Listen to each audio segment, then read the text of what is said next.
Hai, what's up my friend? Kembali lagi di kanal YouTube Muda dan Berani. Jadi tanpa berlama-lama, kali ini saya akan mengulas organisasi Laskar Bali. Bali merupakan salah satu primadona pariwisata di Indonesia yang sudah terkenal di seluruh dunia.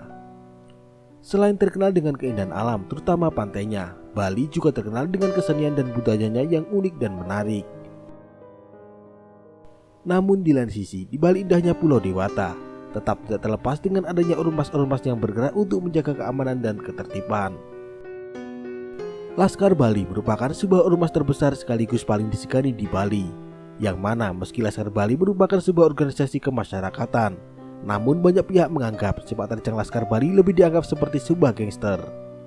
Bahkan salah satu media menyebutkan jika keganasan Laskar Bali dianggap sebagai salah satu gangster paling berbahaya di Asia yang sejajar dengan Yakuza. Namun di lain sisi, berita ini membuat petinggi Laskar Bali menjadi berang. Sebab nyatanya Laskar Bali merupakan organisasi yang legal dan selalu mematuhi bahkan membantu menjalankan program pemerintah untuk kebaikan Bali. Selain itu, Laskar Bali juga memiliki visi misi yang jelas serta kerap terlibat dalam beragam aksi sosial. Dan berikut beberapa hal yang harus kalian tahu mengenai Laskar Bali. 1. Kelompok ormas terbesar di Bali. Di Bali sendiri terdapat beberapa ormas seperti Baladika dan Pemuda Bali Bersatu. Namun di sini Laskar Bali adalah yang terbesar di antara keduanya. Tidak tanggung-tanggung, Laskar Bali bahkan telah memiliki puluhan ribu anggota yang tersebar di Bali.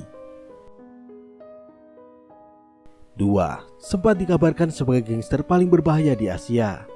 Di tahun 2015 silam, salah satu media bernama Rocket News 24 melansir daftar organisasi kriminal, yang mana dalam daftar yang mereka susun, ormas Laskar Bali masuk dalam kategori geng kriminal paling berbahaya di Asia.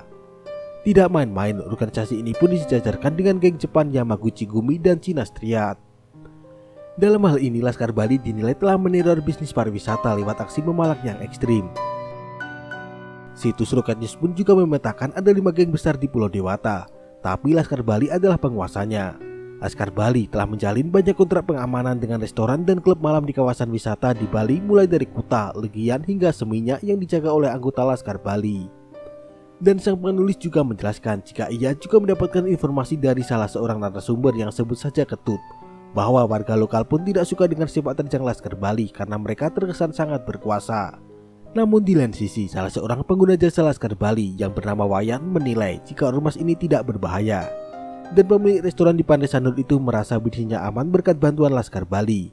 Sebab jika ada yang bikin onar di salah satu restoran yang menggunakan jasa Laskar Bali, maka Laskar Bali akan langsung bergerak lebih cepat dari polisi, ungkap Wayan. 3. Dituduh menjalankan bisnis haram. Seperti yang ditulis dalam buku Snowing in Bali yang ditulis oleh Catherine Bonella, Laskar Bali punya bisnis kotor di balik jasa pengamanan. Ormas ini dituding telah memuluskan perdagangan narkoba, senjata ilegal, serta prostitusi. Namun Laskar Bali bisa lepas dari stigma tersebut karena setiap anggota yang berbuat onar maka organisasi ini akan mengatakan tidak ada kaitannya dengan Laskar Bali, tulis Bonella. Namun semua kabar buruk mengenai ormas Laskar Bali ini dibantah oleh petinggi Laskar Bali, Iketut Rocineng. Dan beliau mengatakan jika pemberitaan di media itu tidaklah benar. Menurut beliau, Laskar Bali yang telah memiliki ribuan anggota memiliki visi dan misi yang jelas. Visi dan misi kami melindungi masyarakat, ikut serta dalam program sosial pemerintah, kata Rocineng. Beliau melanjutkan, di mana ada Laskar Bali, maka di situ pula kenyamanan dan ketertiban terjadi. Di mana ada kami, di sana ada kenyamanan dan ketenangan, tegas Rocineng seperti yang saya kutip dari viva.co.id. Menurutnya Laskar Bali telah berkomitmen untuk menjaga situasi dan keamanan Bali. Bahkan Laskar Bali telah berpartisipasi aktif dalam pembangunan Bali dengan menitik beratkan pada pengentasan kemiskinan, seperti program bedah rumah, pemberian beasiswa siswa miskin, pemberian sembako, pelayanan kesehatan, pemberian kacamata gratis, dan berbagai aksi sosial lainnya. Nah sahabat, itulah sedikit hal mengenai Laskar Bali yang saya rangkum dari berbagai sumber. Dan jika di antara penonton sekalian ada yang lebih tahu mengenai Laskar Bali, silahkan tuliskan di kolom komentar. Jadi sekian dari saya, jika ada salah kata saya mohon maaf dan terima kasih.